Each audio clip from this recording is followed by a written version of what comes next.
The company's changing, Robert. We need people who can adapt. That's what she said right before she slid the paper across the desk. My name's Robert Hale, 53 years old, Senior Operations Supervisor at Ravenford Manufacturing. 28 years in the same plant. Same floor. Same smell of hot steel and machine oil. I started here when paychecks were still printed, and supervisors carried clipboards instead of tablets. I trained half the people now sitting in corner offices, including Karen Doyle, the woman sitting across from me, trying to look sympathetic while she dismantled my life with corporate vocabulary. Her office looked nothing like the one she used to sweep when she was an intern. Glass walls, white furniture, a potted bamboo struggling for air. I caught my reflection in that glass, helmet-cut hair, oil-stained hands, a face that belonged to another time. She kept talking about digital transformation, brand evolution, youth engagement. I waited until she ran out of buzzwords. Then she looked right at me and said, "You're a relic from a different era." It landed with a thud, heavier than the machines on the production floor. She didn't flinch when she said it. Maybe she'd practiced the line in the mirror. Her daughter, Lila, had been shadowing me for the last 3 months late to shifts, scrolling through her phone during safety briefings, painting her nails behind a control panel worth more than my house. I'd corrected her twice. Third time, Karen called me into the office. Now I understood why. "She'll be taking over your department," Karen said. Fresh perspective. Modern energy. Fresh. That word used to mean something on the line, fresh steel, fresh paint. Now, it meant disposable. I looked down at the release forms. I'd signed 100 purchase orders in my career, but never something that erased nearly 3 decades in one stroke. My hand didn't shake. You learn to keep still in environments that punish mistakes. Calm is a survival mechanism. When I handed her my badge, she smiled like she was doing me a kindness. "You'll get a good package," she said. "Plenty of time to reinvent yourself." Reinvent.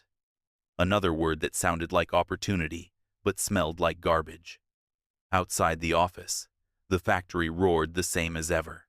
Forklifts beeped, welders sparked, compressors hissed. I walked past rows of men and women who pretended not to see me. Loyalty's quiet. When people are scared. At the time clock, I swiped out for the last time. The machine chirped, indifferent. I used to think that sound meant something. By the time I got home, the Arizona sun was folding into the horizon, that dry orange light spilling across my kitchen floor. My house felt cleaner than usual. Too quiet. My wife had passed 3 years earlier cancer, and since then, I'd found comfort in the noise of the factory. Now, the silence pressed against my ribs. I poured black coffee, sat at the table, and stared at my hands. They didn't know what to do without work. The phone buzzed. A message from Tommy, one of the younger techs on the floor. Just a photo.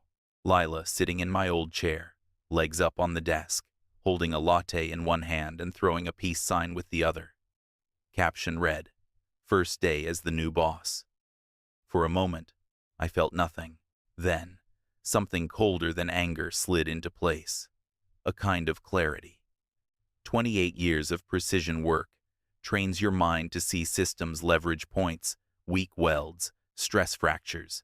People aren't that different from machines. You watch long enough, and you learn where the pressure builds. I took another sip of coffee, bitter as burnt rubber. On the wall hung a framed photo of the original Ravenford crew from 1995. 20 men, 10 women, all covered in grease and pride. Only 4 of us left now. The rest retired or replaced by someone's nephew with a business degree. I thought about Karen back, then wide-eyed, grateful, asking questions. Somewhere along the line, gratitude turned into ambition, and ambition turned into decay. I opened my laptop, something I hadn't done for months except to check email. Logged into the plant's public safety portal. Old habits die hard. They hadn't revoked my access yet. I scrolled through the latest compliance reports, the new signatures, the inspection logs that used to bear my name. Lila's initials were already there, dozens of them, all perfectly filed, all freshly forged. I leaned back in my chair, the glow of the screen painting the room in blue light. Maybe Karen was right. Maybe I was a relic. But relics don't disappear. They get unearthed when the new world collapses on itself. That thought settled in my chest like a promise. Not rage, not revenge. Just truth waiting for its moment. Something was wrong inside that plant, and I was going to prove it.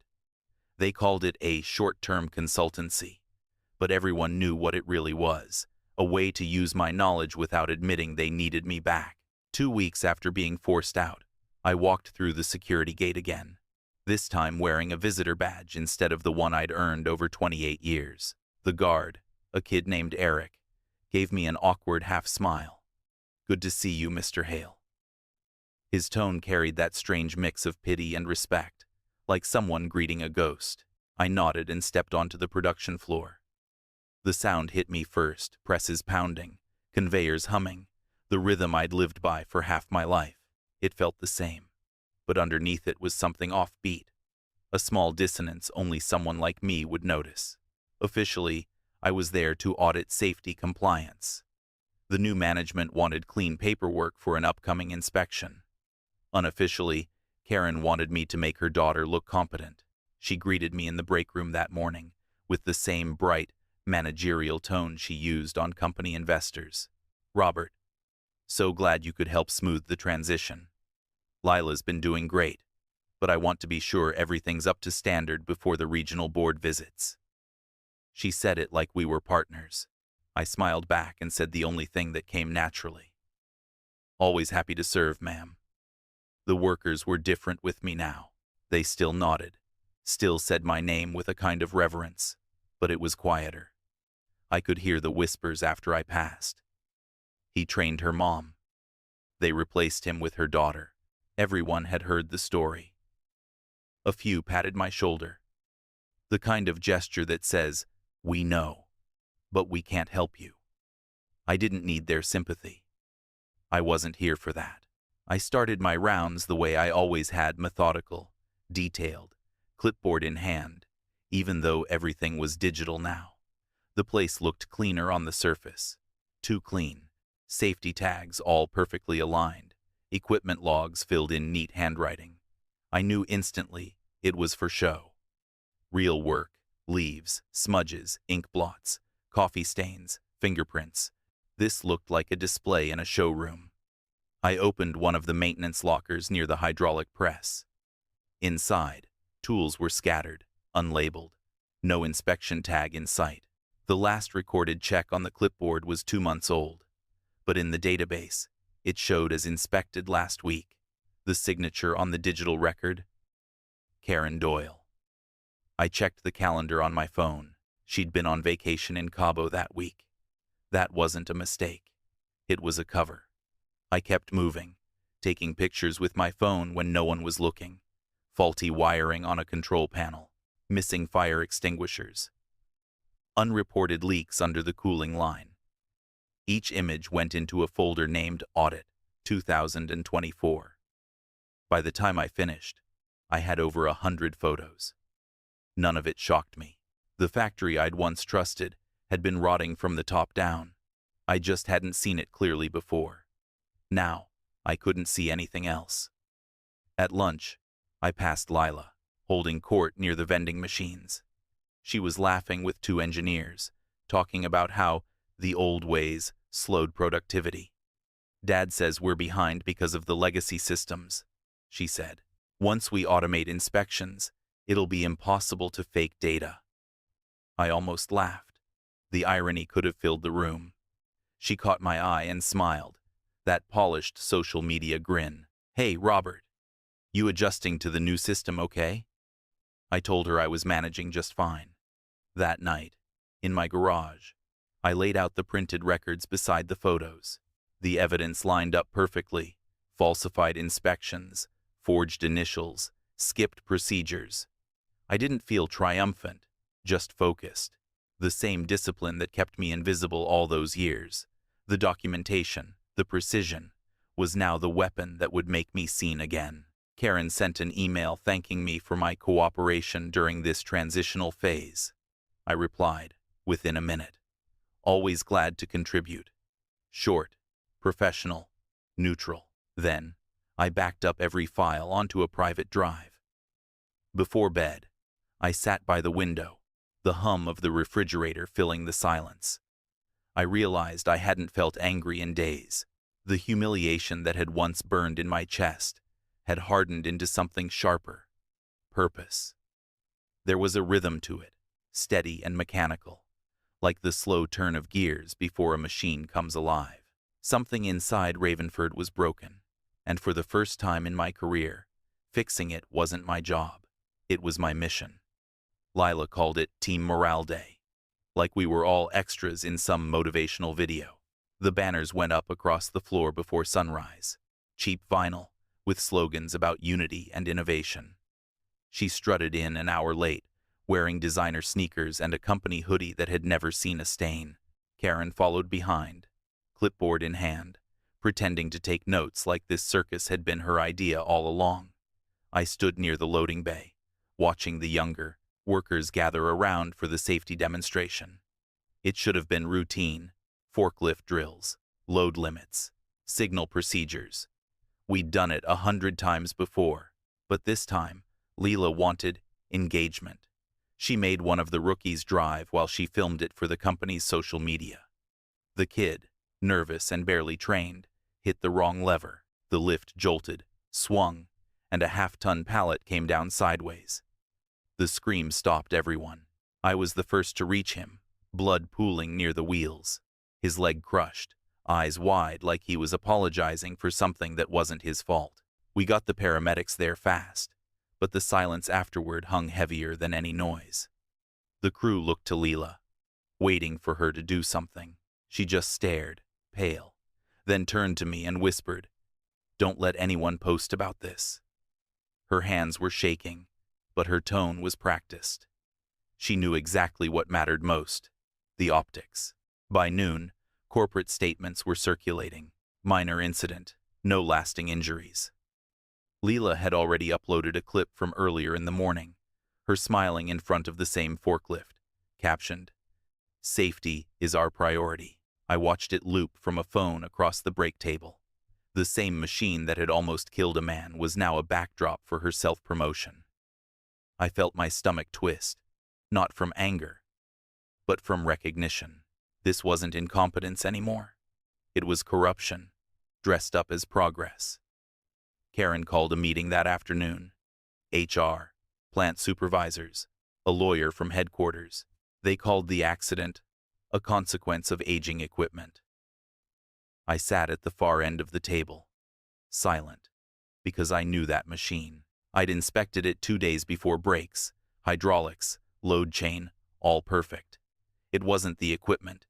It was human error, negligence. But Karen spoke like the story had already been written. "We'll log it, file it under resolved and move forward." The lawyer nodded. The HR rep typed. Lila kept her eyes down, tapping her phone. The sound of those keystrokes was louder than the lie itself. That night, I walked the floor alone. The yellow caution tape still hung limp around the loading bay. The smell of hydraulic oil lingered, sharp and metallic. I crouched beside the forklift and traced the serial number with my finger, the same number on the inspection form I'd signed myself. I took photos of everything: the angle of the pallet forks, the worn tire marks, even the blood-stained rag someone had missed in cleanup. It wasn't evidence yet, but it would be. The next morning, the plant was buzzing again. Lila was back to her performances, leading a motivational talk about accountability. I stood behind the group, listening to her talk about learning opportunities and team resilience. The men and women in front of her kept their faces blank, but their eyes told the truth. Resentment spreads quietly, like a gas leak. You don't notice it until someone strikes a match. Over the next week, I buried myself in the company's digital records. The more I looked, the clearer the pattern became. Safety metrics adjusted upward. Right before inspections, training reports marked complete for employees who'd never been trained, purchase orders for replacement parts that were never installed. And beneath it all, a set of off-the-books transfers from Karen's department budget to a consulting firm that didn't exist. A slush fund, disguised as community outreach. Each discovery tightened the coil in my chest. It wasn't rage. Rage burns out. This was colder, steadier. Purpose sharpened into precision. I could end them right then, send the files to corporate, the press, the authorities. But no, a single strike would only wound. I wanted something that couldn't be walked back. Something that would leave a mark even years from now, when someone whispered their names. I saw them together. The next day, mother and daughter, laughing outside the office like none of it mattered. Karen caught my eye and smiled politely. "Robert, good work on the audit updates," she said. "We're lucky to have your expertise." I smiled back, even nodded. "Always happy to serve, ma'am." My voice didn't tremble. Inside, the rhythm was back again. The hum of quiet machinery, the sound of something heavy winding up. Not rage, not yet, just motion. Another edge sharpened, waiting for pressure. The plan started with a single email. Anonymous, untraceable, sent from a public library 2 towns over. A short message to the OSHA regional office. Safety documentation discrepancies at Ravenford Manufacturing. Falsified inspection reports. Recommend unannounced audit. No names, no details, just enough to spark curiosity. I'd spent weeks gathering everything they'd need to find the rot on their own. All I had to do now was wait for the machine to move. It didn't take long. 3 days later, Karen called an emergency meeting. "We've been notified of a pending compliance audit," she announced, her voice just shy of panic. "They're coming next week. We need to make sure every binder, every log, every inspection record is spotless." Leela stood beside her like a reflection in glass, nodding at the right moments, pretending this wasn't her fault. I watched the panic settle into the room. For them, this was crisis. For me, it was opportunity. Karen did what she always did under pressure, delegated chaos. She ordered double shifts to clean, repaint, and rewrite. Old reports vanished, replaced by shiny new ones. The staff worked late into the night, printing, stamping, signing. I volunteered to organize the documentation room, which used to be my domain. She didn't hesitate to hand me the keys. That was her mistake. Arrogance always blinds before it burns. The filing cabinets were the same ones I'd used for decades. Steel, dented, unremarkable. Inside them sat the paper, trail of Ravenford's decay. Karen had built her defense out of forgeries, believing that control meant safety. I spent hours comparing signatures, dates, and machine IDs. The beauty of her scheme was its laziness. The same pen strokes repeated across months, the same mismatched timestamps. I pulled the originals from storage real inspection sheets from before Lila's reforms.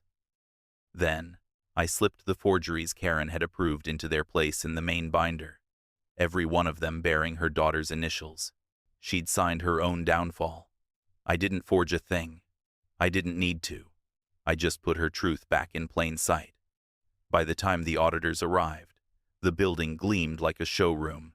Fresh paint, new signage, every safety poster perfectly aligned. Karen greeted them with a smile that could have sold poison as perfume. "We pride ourselves on excellence," she said. Lila trailed behind, snapping photos for company socials, whispering stage directions to herself. I stood near the back of the group, clipboard in hand, invisible as always. The inspection started smoothly. They checked first aid kits, fire exits, equipment tags. Karen guided them through each department, her voice bright and confident. She thought she was winning. When they reached the records office, the lead inspector, a woman with gray hair and steady eyes, sat down and began flipping through the binders. Page after page, she nodded, taking notes. Then she stopped. Her pen hovered mid-air.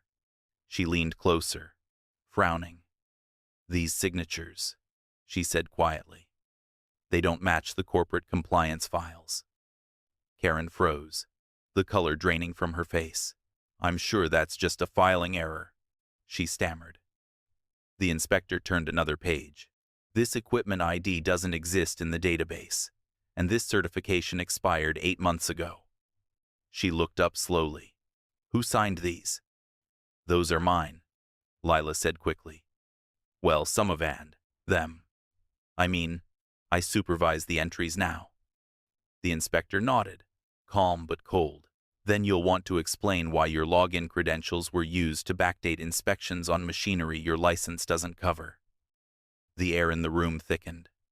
No one spoke. Even the machines outside seemed to pause. Karen's smile fractured, a twitch around her mouth betraying the panic underneath. "There must be some misunderstanding," she whispered. "Our system is modernized. Perhaps the transfer corrupted the timestamps." The inspector closed the binder gently, like sealing a coffin. "We'll need to contact corporate compliance immediately." I stood at the edge of the floor, still and silent. For 28 years, I'd kept my head down, fixed what others broke, carried blame that wasn't mine.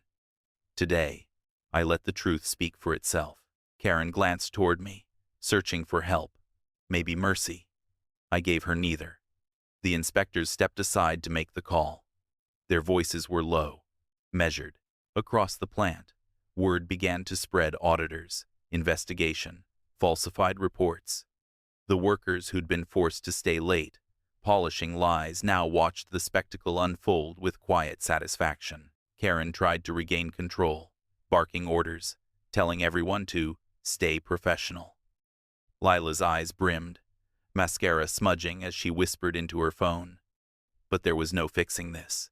The dominoes had already fallen. Every document they'd falsified, every corner they'd cut, was now evidence in official hands. I set my clipboard down on a workbench and straightened my back. For the first time in years, I felt weightless. The sound of the inspector's voice carried across the room. "Yes, corporate. We'll need immediate oversight, possible violations on multiple levels." The fuse was burning. I just watched it glow. It happened faster than I expected. Less than 24 hours after the audit, word spread across the floor like a thunderclap. Corporate had suspended Karen and her daughter, pending a full investigation. By the next morning, their names were stripped from the internal emails and the company site. People moved differently through the halls, lighter, as if a long-held breath had finally been released. I didn't celebrate. I'd seen what celebration looked like in that building, and it always came before another fall. I just went home, brewed a pot of coffee, and waited for the world to catch up to the truth. By the end of the week, the headlines arrived. Mother-daughter duo under fire in factory fraud scandal. The local paper ran it above the fold, complete with their company portraits side by side. Karen's eyes looked smaller than I remembered, hollowed out by sleepless nights and lawyers. Lila's mugshot sat beneath hers, the kind of photo that freezes a person mid-regret. Forged compliance, falsified safety data, embezzlement of training funds. The story was long, detailed, merciless. Everything they'd built out of vanity and deceit had collapsed under its own weight. I watched it all from the same kitchen, where it had started months before. Same table, same black coffee, same silence. The television flickered across the countertop, showing footage of the factory gates now sealed with caution tape. Reporters stood outside, calling it the Ravenford Reckoning. I should have felt vindicated, maybe even proud. But what I felt was quieter. Like the hum that lingers after a machine shuts down. That night there was a knock at the door. I opened it to find Jake, one of the welders who'd been there almost as long as I had. He looked tired but relieved. "They're gone," he said. "Whole floors talking about you. About how you set things right. I shook my head. I didn't do anything, I told him. I just told the truth. He studied me for a moment, then nodded. Yeah, he said softly. Sometimes that's enough. When he left, I stood in the doorway, staring out at the empty street, the quiet pressing against me like a familiar weight finally lifting. 2 days later, my phone rang. It was corporate. The voice on the other end sounded rehearsed, official sympathy coded in business polish. They thanked me for my cooperation during the audit, for my years of service, for upholding the integrity of the Ravenford name. Then came the offer, a consultancy role overseeing compliance across the region. I let them finish the pitch before answering. I appreciate it, I said, but I'm done. There was a pause. Are you sure, Mr. Hale? You'd have full authority this time. I almost laughed. Full authority. I'd had that once, and it had meant nothing. Some wars don't need to be fought twice, I said, and hung up. The following morning, I drove past the factory. The parking lot was half empty, the security lights still buzzing out of rhythm. A few workers stood by the fence, smoking, talking in low voices. The machines inside were silent for the first time in decades. The building looked smaller now, stripped of the illusion that it had ever been more than concrete and steel. I parked for a minute, watching the sunlight bounce off the windows, and thought about all the years I'd given to that place. I didn't feel bitter anymore, just finished. As I walked back to my truck, the wind carried the faint smell of oil and metal, the scent that had clung to me for most of my life. It didn't bother me this time. It smelled like closure. I started the engine, looked once more at the empty loading bay, and drove away without looking back. Somewhere behind those glass walls, the ghosts of Karen and her daughter lingered, the echo of laughter, the tap of heels across the tile, the rehearsed speeches about progress and innovation. But ghosts can't hurt anyone once the lights are turned off. I'd done my part. I hadn't shouted, hadn't threatened, hadn't taken revenge. I'd just held up a mirror and let them see what they'd become. By the time I reached the highway, the factory was just a reflection in the rearview mirror. The horizon opened wide ahead of me, quiet and clean. For 28 years, I'd been part of something that pretended to be alive. Now, it was gone, and I was free. The machine had stopped, but I was still moving.